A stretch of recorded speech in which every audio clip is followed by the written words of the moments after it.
That's actually crazy because I did read about 8 people getting killed.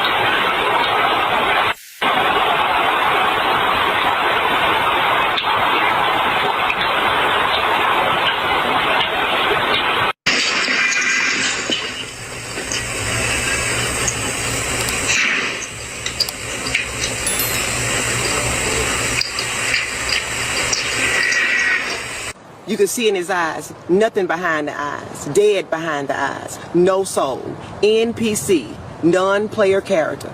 He didn't have Ladies one. again, start making better choices when it come to men too. We see the signs, we see the warnings. Of course we love them, but guess what? We got to love ourselves more too. So when he hit you once, let it go. I came back to this case because you made me. The comments under the first video did not stop. They kept coming, hundreds of them, then thousands.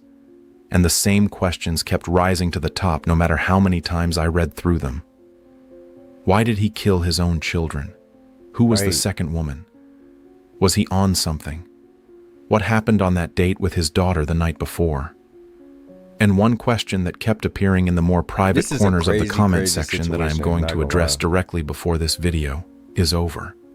So I went back. I pulled every confirmed source, every family statement, every court record, every social media post that has now been verified, and I watched the doorbell camera footage that captured him running, alone, through a Shreveport street while the city behind him was still waking up. No accomplice. No second person. Just a man who had already finished what he came to do and was moving fast in the direction of his own end. That footage told me something the press conference never said out loud. He was not panicking. He was executing a plan that had already been completed, and now I am going to tell you everything I found. Shamar Elkins was born January 1st, 1995 in Shreveport, Louisiana. He never left. Cedar Grove was his neighborhood, his block, his entire world. But before we get to the man he became, we have to talk about the boy he was, because that part of this story has been almost completely buried under the weight of what he did. His biological mother, Layla Elkins, gave birth to him as a teenager while battling a crack cocaine addiction. She could not raise him. A family friend named Betty Walker stepped in and became the woman who actually raised Shamar Elkins from childhood. Betty Walker was his stability, his foundation, the person who filled in the space his mother left behind. Mahalia and Shamar only reconnected more than a decade ago, after he was already an adult, already in the Guard, already building the life that would end the way it ended. The last time Betty Walker saw him was the weekend before the shooting. He brought his entire family to her house for dinner. She said he seemed completely normal. When her phone rang Sunday morning, she said, my babies are gone." His mother texted him the Tuesday before the shooting asking about the children. He replied that everyone was doing okay. On Thursday, she texted, "I love y'all. Give my grandson and my granddaughters a kiss from Grandma." He never texted back. He was already inside whatever had closed around him. Now the questions your comments demanded answers to. The affair. This is now confirmed. Shaneiqua Pugh did not simply file for divorce. She filed citing infidelity. That detail was confirmed directly to CNN by Troy Brown, Elkins' own brother-in-law. He was cheating. She found out. She filed. And here is the part that makes this case reach backward in time and rewrite everything. Before they were even married, Shaneiqua had considered leaving him. And when she did, Elkins told her directly that if she ever left, he would kill her, their children, and himself. She heard that threat. She stayed. She married him in April 2024. And when she finally filed for divorce 2 years later, that threat, which had been sitting inside their relationship since before the wedding, became the blueprint for what happened on Sunday morning. He enlisted in the Louisiana Army National Guard in August 2013 at 18 years old and served 7 years as a signal support system specialist and a fire support specialist. Both roles involve weapons systems, coordinating firepower, and operating under pressure in high-stakes environments. He was never deployed overseas. He left in August 2020 as a private, the lowest enlisted rank, and came back to Cedar Grove with no documented transition support on public record. 7 years of military training. Nothing to help him integrate back into civilian life when the uniform came off. After leaving the guard, he went to work at UPS. His co-worker Willie Vasher described him to the New York Times as someone who seemed like a devoted family man. But Vasher noticed something he could not explain away. Elkins had a bald spot on his head. Not from genetics, from a nervous tic. He pulled his hair out throughout the workday due to stress. Strand by strand. Every single shift. His mother had noticed it too. That bald spot was visible to everyone around him, and nobody asked what it meant. He had at least 2 prior criminal convictions. The first was a DWI in 2016. The second was in 2019 when he was arrested near Caddo Magnet High School. After pulling a 9mm handgun from his waistband and firing 5 shots at a vehicle, he claimed the driver pointed a gun at him first. Children were playing outside less than 300 feet from where those shots landed. He pleaded guilty to illegal use of a weapon. The school property charge was dismissed. He received 18 months probation. Under Louisiana law, that conviction legally barred him from possessing firearms until at least 2029. The ATF is now actively investigating how he obtained both the small-caliber handgun and the rifle-style pistol he used to kill 8 sleeping children. That question has not been answered. The second woman. Her name is Christina Snow. She was his girlfriend, the woman he had 3 children with outside of his marriage to Shaneiqua. Braylon Snow, age 5, Khedarrion Snow, age 6, Sariahh Snow, age 11. Christina lived on Harrison Street. The attack began there. Elkins arrived at her home first around 5 in the morning, shot her in the head, and took her 3 children before driving to the West 79th Street house where Shaneiqua and the remaining children were sleeping. Christina survived. She has undergone surgery. She is expected to live. Whoa. She gave investigators a full account of what happened at her door before sunrise. Now, This is crazy, why? bruh. In February, 2 full months before the shooting, Elkins tried to take his own life. That is confirmed by Betty Walker, the woman who raised him, who told the New York Times directly. A suicide attempt in February, a VA stay for mental health treatment shortly after, released, sent home, back into the same house, the same marriage that was dissolving, the same financial pressure, the same children across 2 households. The facility released him, and the family said he came home happy. But happy is not healed. And 10 days after that release, he was on Facebook asking God to guard his mind and his emotions when negativity arose. That post was public, visible to anyone reading his page. And nobody connected it to what it actually was. A man still in crisis who had already tried to end his life once and was looking for a reason not to try again. On Easter Sunday, April 5th, he called his mother Mahalia and his stepfather Marcus Jackson. He was crying. He told them Shaneiqua had filed for divorce and that he was drowning in dark thoughts. His stepfather told him he could beat it, and Elkins replied with the line that has haunted that family since the moment Sunday morning arrived. Some people do not come back from their demons. That call ended. Nobody called a crisis line. Nobody called the police. Most families in that moment do exactly the same thing because most of the time that call does not end the way this one did. Right. But this time it did. His brother-in-law, Troy Brown, who lived with him, heard him in those final days repeating the same thing over and over. Bro, I do not want to lose my wife. Brown described it as unlike anything he had ever heard from Elkins in all the years they had known each other. When Brown left for work at 9 p.m. Saturday night, Elkins was calm. Freddie Montgomery, who lives across the street, saw Elkins sitting on his front porch that same Saturday afternoon, watching the children play in the yard. The 2 men waved at each other. That's scary. 12 hours later, those children were dead. There was a court date scheduled for April 20th, the morning after the shooting. The divorce papers were ready to be signed. The marriage that he had told her he would kill everyone over if she tried to leave was about to be legally dissolved in a courtroom. He had known that date for weeks. He went on a one-on-one dinner date with his eldest daughter the evening before. He posted about it with laughing emojis. He came home. And somewhere between that dinner and 5 in the morning, something final locked into place. Some children tried to escape through the back door of the West 79th Street home while it was happening. Bullet holes were found in that back door when investigators processed the scene. One child made it to the roof. The rooftop survivors were Kayla Pugh, Shaneiqua's sister who lived in that house, and her 12-year-old daughter. Both jumped. Both sustained broken bones. Both survived. Keosha managed to call a family member while it was still happening, screaming that he had shot and killed the kids. Troy Brown's own son died in that house that morning. His daughter was the 12-year-old who came off the roof with scratches. His wife fractured bones from the fall.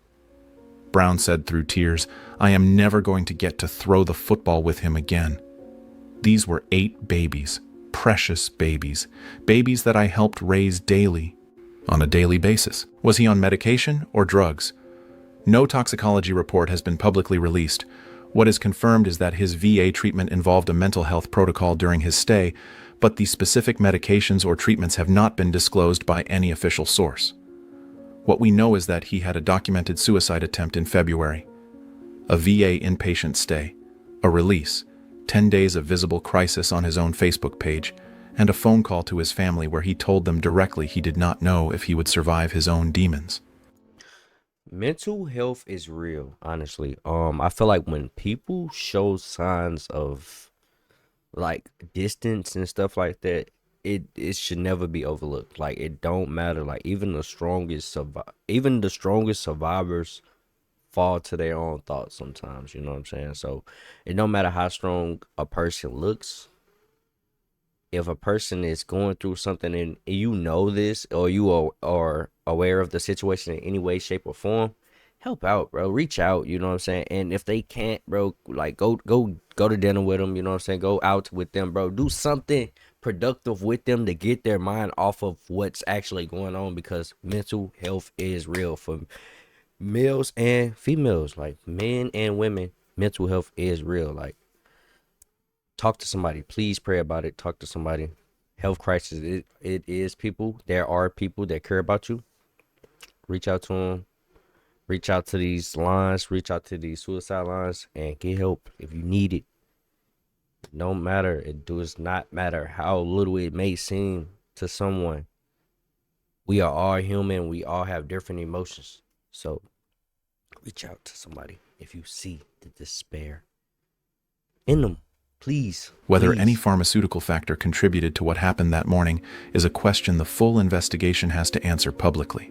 Now, the question that kept surfacing in the private corners of the comment section.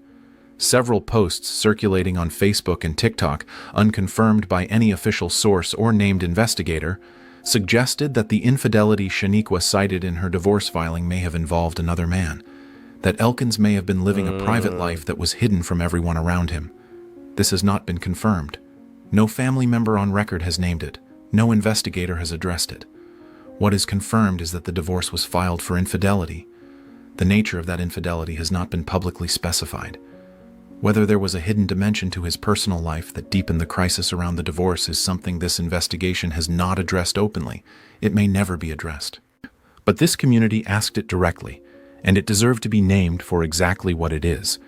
An unconfirmed but widely circulating theory about a man who kept an entirely different face turned toward the world than the one that walked through those doors before sunrise on April 19th. The ATF investigation into how a man legally barred from owning firearms until 2029 obtained 2 weapons remains open. The Louisiana governor's Love One Louisiana Foundation covered all funeral costs for the 8 children. The Community Foundation of North Louisiana launched dedicated survivor funds. Hundreds gathered for a vigil, and 2 women remain in recovery while a community tries to find language for a grief that has no edges. Jayla, age 3, Shayla, age 5, Kayla, age 6, Layla, age 7, Markaydon, age 10, Braylon, age 5, Khedarrion, age 6, Sariahh, age 11, 8 children who tried to get out the back door and couldn't.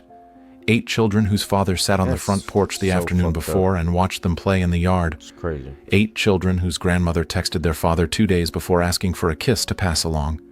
8 children who deserved every single year that was taken from them before the sun came up on what should have been an ordinary Sunday morning in Shreveport, Louisiana. The system had this man on record twice.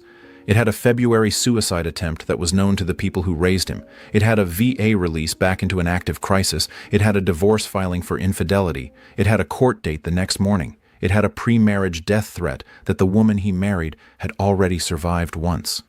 Every single one of those things was a door the system could have walked through. None of them were enough. And 8 children paid for every door that stayed closed. About 5:55 a.m. on Sunday morning, Shreveport police received the first call regarding a disturbance at a resident in the 300 block of West 79th Street. The caller stated that they were on top of a house. The suspect was inside and that a male had been shot. 3 minutes later at 5:58, dispatch received an additional call indicating the suspect was a relative of the caller. A minute later, 5:59 a.m., dispatch was advised that approximately 9 individuals resided at the location. The caller further stated that the suspect, identified as Shamar Elkins, had shot everyone inside the home. At 6 o'clock a.m., 1 minute later, the caller advised that she and her children had fled from the roof and were now in the backyard.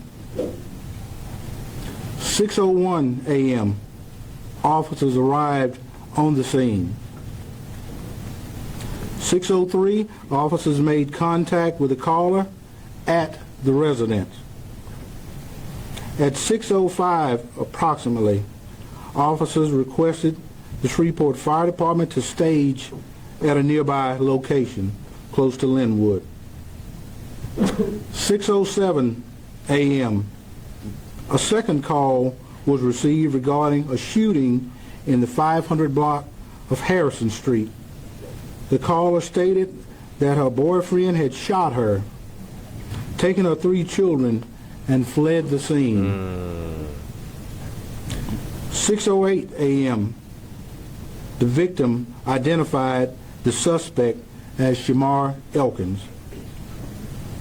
At 6:10, dispatch linked the Harrison Street shooting with the shooting on West 79th Street and that they all were related. At 6:15, officers received information that the suspect had carjacked a red Kia Sportage at West 79th, closest to Linwood. At 6:17 a.m., our traffic units out on random patrol encountered or observed that particular vehicle traveling southbound on Interstate 49. The officers advised at 6:18 that they were crossing the Red River Bridge into Bossier City. At 6:20, officers received information that the children taken from the Harrison Street residence may be inside of the fleeing vehicle. 6:23 a.m., officers advised that they were exiting near Swan Lake area. 6:25 a.m. approximately, officers located the injured victims from the Harrison Street shooting. 6:29 a.m., officers made contact with the suspect through an exchange of gunfire.